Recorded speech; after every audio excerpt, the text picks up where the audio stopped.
Hello and welcome. It's 10 a.m. on Monday, the 16th of March. You're tuned in to our mid-morning newscast here on ARIRANG TV. Thanks for joining us on this lovely spring day in Seoul. I'm Mark Broome. Let's take a look at the headlines.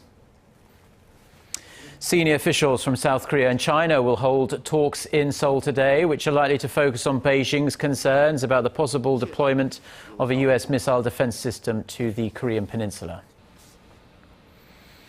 South Korea's presidential office, the government and the ruling party agree that the nation's minimum wage should be up to a suitable level, but they failed to agree upon a set amount. Plus, 3 British teenagers believed to have been on their way to joining Islamic State militants in Syria have been flown back to the UK and arrested. Our top story this morning, China's Deputy Foreign Minister is in Seoul for talks with his South Korean counterpart, Lee Kyung-soo. Seoul's Foreign Ministry says Beijing's Assistant Minister of Foreign Affairs, Liao Jiangchao, and Lee will hold discussions this morning on regional affairs and issues of mutual interest. A Foreign Ministry official told Korea's Yonhap news agency that the hottest topic of debate would be China's move to set up the Asia Infrastructure Investment Bank, seen as a counterbalance to the US-Japan-led Asian Development Bank. The possible deployment of the so-called THAAD US missile defense system in South Korea, which China deeply opposes, is also expected to come up during today's talks. Meanwhile, US Assistant Secretary of State Daniel Russell is due to arrive in Seoul on this Monday. He will hold talks with Minister Lee on Tuesday on a wide range of bilateral issues as well. And senior officials from Korea and Japan are said to hold talks aimed at resolving the issue of Tokyo's wartime sexual enslavement of Korean women. Seoul's Foreign Ministry says Korea's chief delegate, Lee Sang-dok, will meet with his Japanese counterpart, Junichi Ihara, in Seoul on this Monday. It's the 7th meeting of its kind, but the two sides have yet to make any substantial progress on this highly emotive subject in Korea. Seoul has called on Tokyo to take sincere steps to compensate the aging victims, but Japan insists the matter was settled through a bilateral treaty signed some 50 years ago in 1965. These talks come a matter of days before the first trilateral foreign ministers meeting between Korea, China and Japan in 3 years. South Korea has denied it's making preparations for unification through the absorption of the North after a senior official's remarks on the subject drew condemnation from Pyongyang. North Korea says it will not deal with Seoul officials until a South Korean committee charged with preparing for unification is dismantled. Our Kim Min-ji reports. South Korea is pushing for peaceful unification, not unification through absorption. Seoul's Unification Ministry said Sunday that the government's unification preparations are not aimed at isolating North Korea, but for Pyongyang to join the global community. It is a shame that the North is distorting the truth and denouncing the South Korean government and the Unification Preparation Committee. The North should respond positively to our efforts toward peaceful unification. The comments come after the North condemned Seoul for alleged plans to unify the two Koreas through absorption.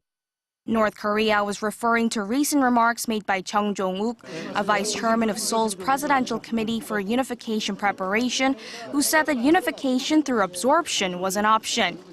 Chung also said there was a study group looking into the possibility. He later denied the remark, saying his choice of words was inappropriate. North Korea said it will not deal with South Korean authorities unless Seoul's presidential committee is disbanded, adding that unification through absorption is a daydream. It's not that we don't know of any other process for unification or that we don't have the ability. If the puppet group recklessly resists, we will fight for unification in our own way.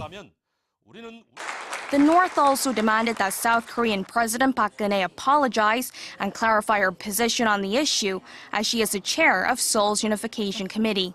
Kim Min-ji, ARIRANG News. Now, representatives from the government, the presidential office and the ruling Saenuri party have agreed to raise the minimum wage to a suitable level. The three groups, however, failed to define what suitable is during their meeting on Sunday. A senior official from the presidential office also called for cooperation to boost the economy and stabilize people's livelihoods. Let's take a listen to what he had to say. The government, ruling party and the presidential office should work together to pass pending bills that would create more jobs for our people and especially for the younger generation. Also at the meeting, officials did not discuss the issue of whether or not Korea should allow the US to deploy a missile defense system known as THAAD on its soil. The topic that was expected to be on the table is causing a bipartisan divide in local politics, with conservatives supporting the system and liberals opposing it, saying it would undermine Korea's sovereignty. Final preparations are underway for Tuesday's planned meeting between President Park Geun-hye and the leaders of Korea's two main political parties. Officials say ruling Saenuri Party chairman Kim Moo-sung and Moon Jae-in, who is the chairman of the main opposition New Politics Alliance for Democracy, will discuss a wide range of state affairs with the president at the Blue House. They'll also talk about President Park's recent trip to the Middle East, as well as the economic livelihood of the Korean people. The idea for this meeting was brought up early this month when the three met briefly ahead of a ceremony for Korea's Independence Movement Day. The meeting comes at a sensitive time for the president, who has been struggling with low approval ratings and criticism about her leadership style. She also faces Moon Jae-in for the first time since she beat him in the 2012 presidential election.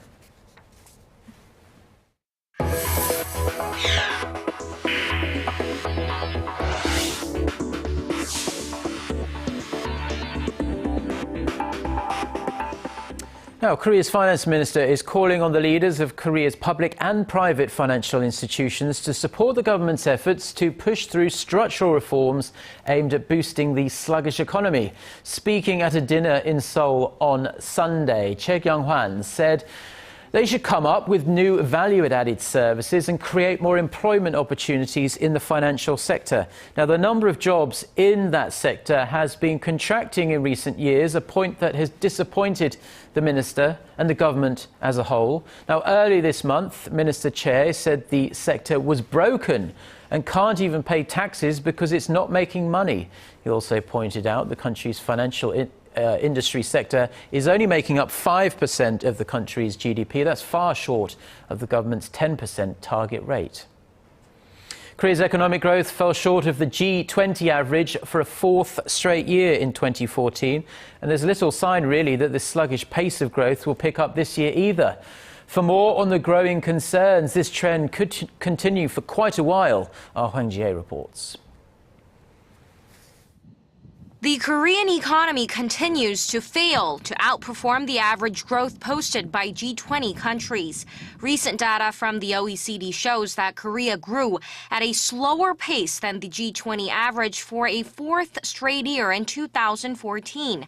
That's the longest streak for Asia's fourth largest economy.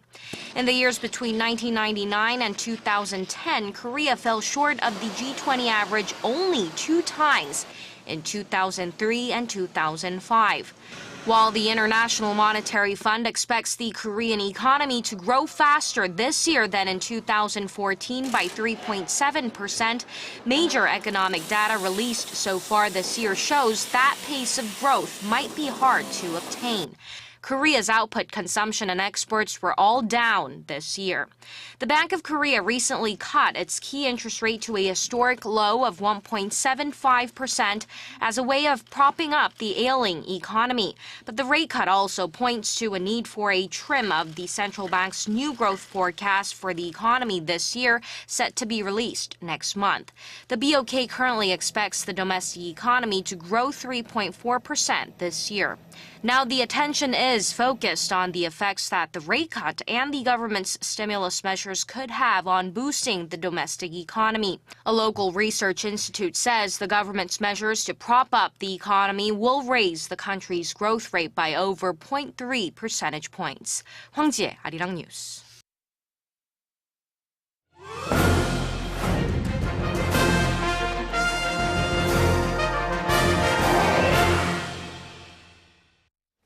Now, if you're thinking about going green with your next auto purchase, this next report could help you make up your mind.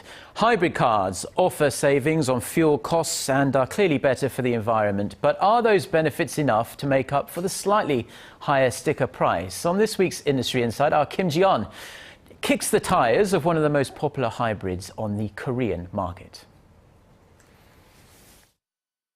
Despite falling oil prices, Korean drivers are increasingly turning to hybrid cars, powered by a combination of gas and electricity. Around 5,200 hybrids were sold during the first 2 months of this year alone, led by Hyundai Motor's Sonata Hybrid.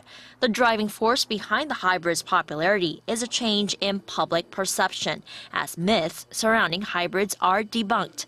When consumers hear the words electric vehicle, they think of plugs, cords, and wall sockets. But today's hybrids don't necessarily have to be plugged in.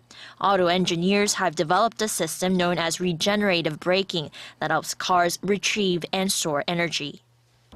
Energy normally lost when the car slows down or stops is reclaimed and sent to the rechargeable batteries. And then the gas engine also transfers energy to the batteries automatically. Another common misconception is that hybrid drivers are paying more just to save the environment. But in reality, it's not all about altruism. Drivers can actually save when they go hybrid. The sticker price for a Sonata Hybrid starts at $27,000, just $1,800 more than a non-hybrid Sonata.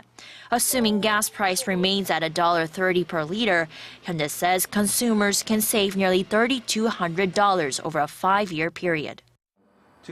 A drop in gas prices doesn't automatically mean that it's going to be cheaper to keep a gasoline-based model.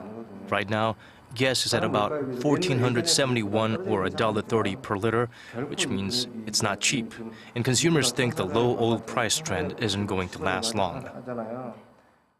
Also, drivers who buy a hybrid this year will be eligible for various local tax cuts and government subsidies.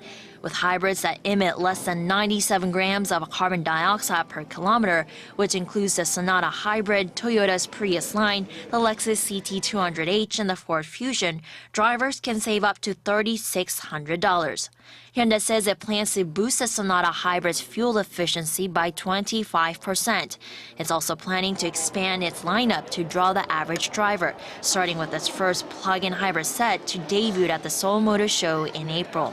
Hyundai Motor Group Chairman Chung Mong-gu laid out plans to invest $73 billion into its facilities and R&D divisions through 2018. 85% of that will go towards improving standards, including plans to develop future hybrids. Kim Ji-yeon, ARIRANG News.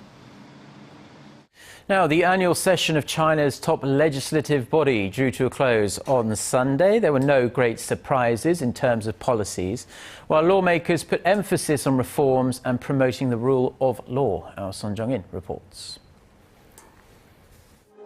This year's National People's Congress session came to an end Sunday with a focus on maintaining the policy direction of what the leadership called the new normal. Under the conditions, the government aims to balance steady growth in a law-based society, which are the strategic goals President Xi Jinping has stuck to since taking power in 2012. The economy dominated the agenda as it comes at a time when China is wrestling with a continuing economic slowdown.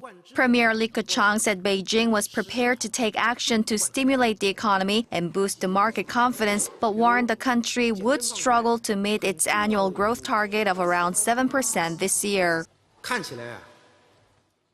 It is true that we have adjusted downward our GDP growth target. But it will by no means easy for us to meet this target because China's economic aggregate keeps expanding.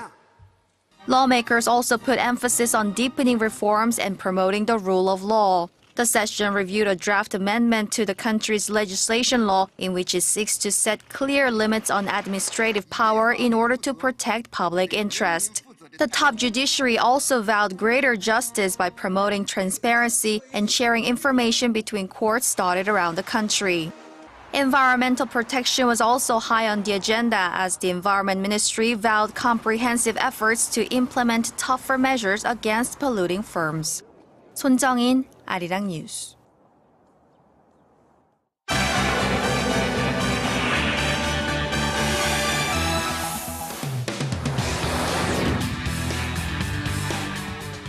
Now, another group of British teenagers headed for Syria in hopes of joining the Islamic State group have been caught and deported back to the UK before they even had a chance to step foot inside IS-held territory. For more on this and other global headlines we are following this hour, we connect to Eunice Kim at the News Centre. So, Eunice, we understand this trio of young men are being treated very differently from the three British schoolgirls who presumably joined the extremist group a number of weeks ago now.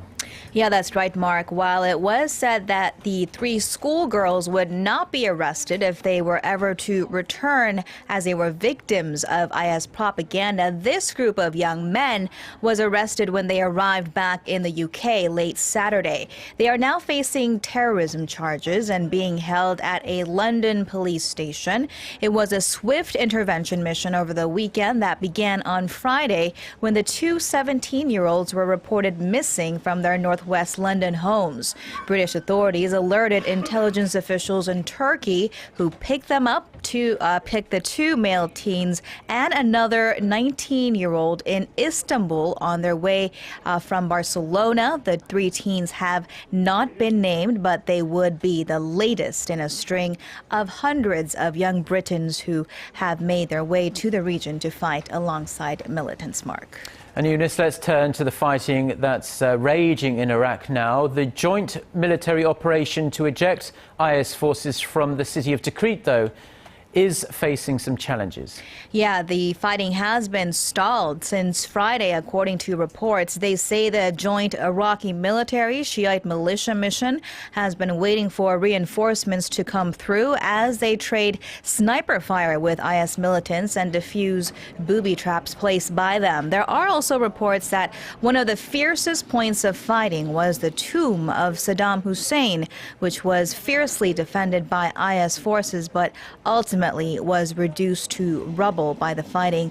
Meanwhile, Kurdish Peshmerga fighters are reporting that IS could be using chlorine as chemical weapons in Iraq's north and west. One town's mayor told Reuters a storage container filled with chlorine and chlorine bombs were discovered by the joint forces last week when they entered the town of Al-Alam. And let's switch our attention to Russia now, Eunice. And there's a documentary that's been airing on state TV there that's showing a Russian president more aggressive than he has been on Crimea and Ukraine. Yeah, that's right. President Vladimir Putin and Moscow in general, of course, has consistently denied any involvement in the separatist struggle to split out of Ukraine to join Russia. Well, in this documentary titled The Path to the Motherland, President Putin says he had in fact ordered Crimea's annexation weeks before the region held a referendum, which you'll remember had ultimately joined it to Russia. Now, in Sunday's run of the documentary, Putin also says he was ready to put nuclear weapons on standby during the escalating tensions over Crimea and Ukraine. He explained his position, saying the lives of Russians in what he called Russia's historical territory of Crimea being under threat, as was the case of Moscow-backed leader Viktor Yanukovych. Now, President Putin himself has been missing in action as of late since canceling a summit meeting with his Belarusian and Kazakh counterparts last week. The Kremlin has remained silent on rumors that he may be ill or out of the country to watch his girlfriend give birth. Mark. Yes, lots of rumours swirling around, particularly about his health. He might have a bad back, I was reading in one of the newspapers this morning. Well, thank you very much, Eunice, and we'll see you back at noon. Sure thing.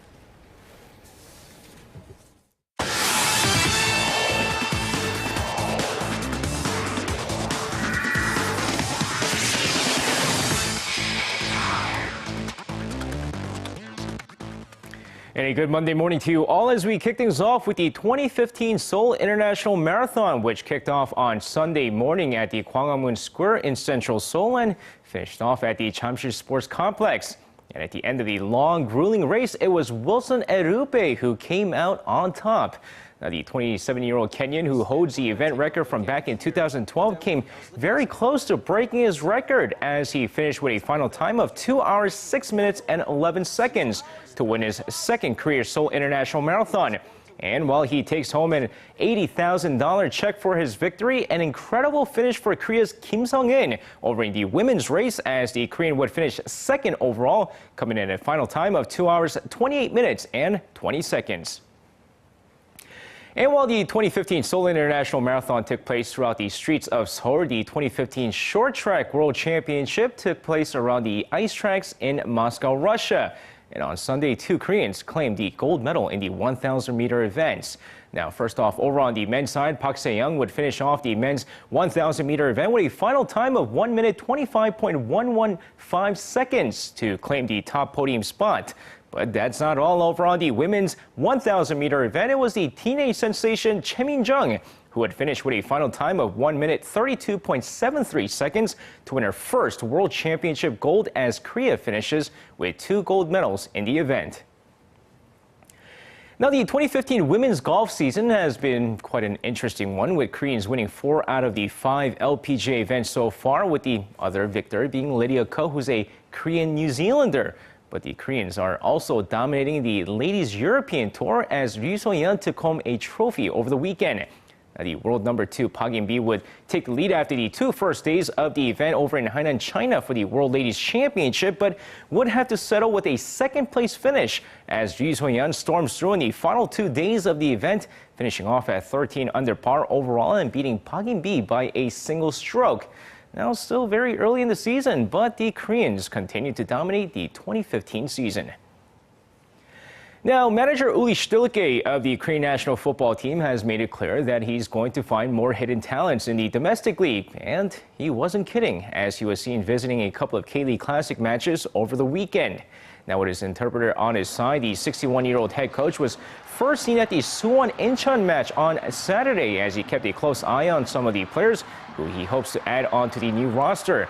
But the very next day, he would travel to Pohang, where he watched the 6-goal affair between the Pohang Steelers and the Ulsan Hyundai Tigers, asking that he gets as little attention as possible while he's watching the matches.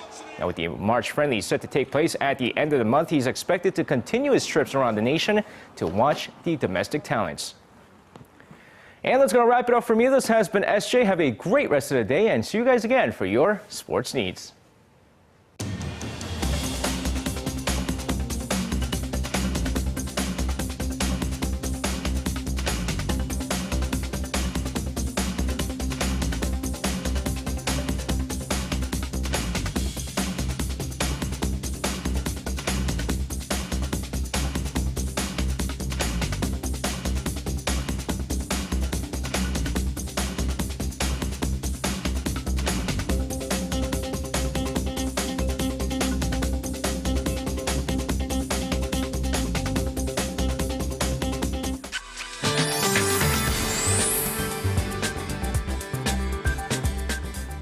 Well, spring is finally here. In fact, the temperatures will hike 4 to 5 degrees higher than the averages, hiking up to 16 here in the capital and 22 over in Gwangju. But it still feels quite chilly when there's no sun out, so dress accordingly to avoid catching a cold. The air quality levels will remain at a normal range and the skies will get brightened up, but dry weather continues with dry weather advisory in effect for most parts.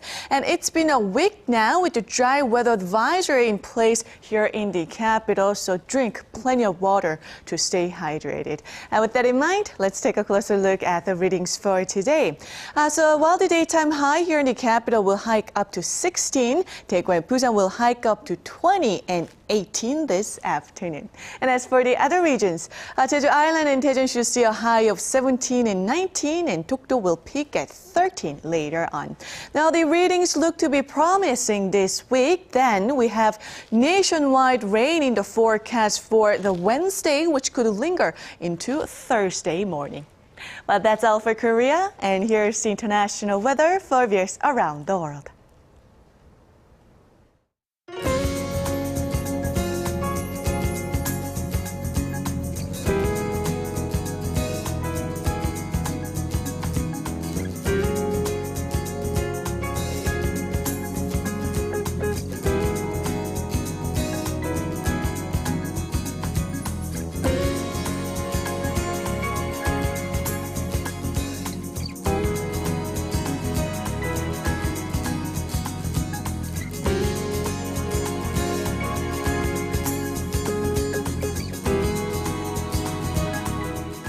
Well, those are the stories we're following on this Monday morning here in Seoul. There are plenty more stories online, and it's also worth checking out our smartphone application for all the latest news and also ARIRANG TV programming. We'll be back at noon Korea time with our next newscast, Newsline at noon. So until then, goodbye.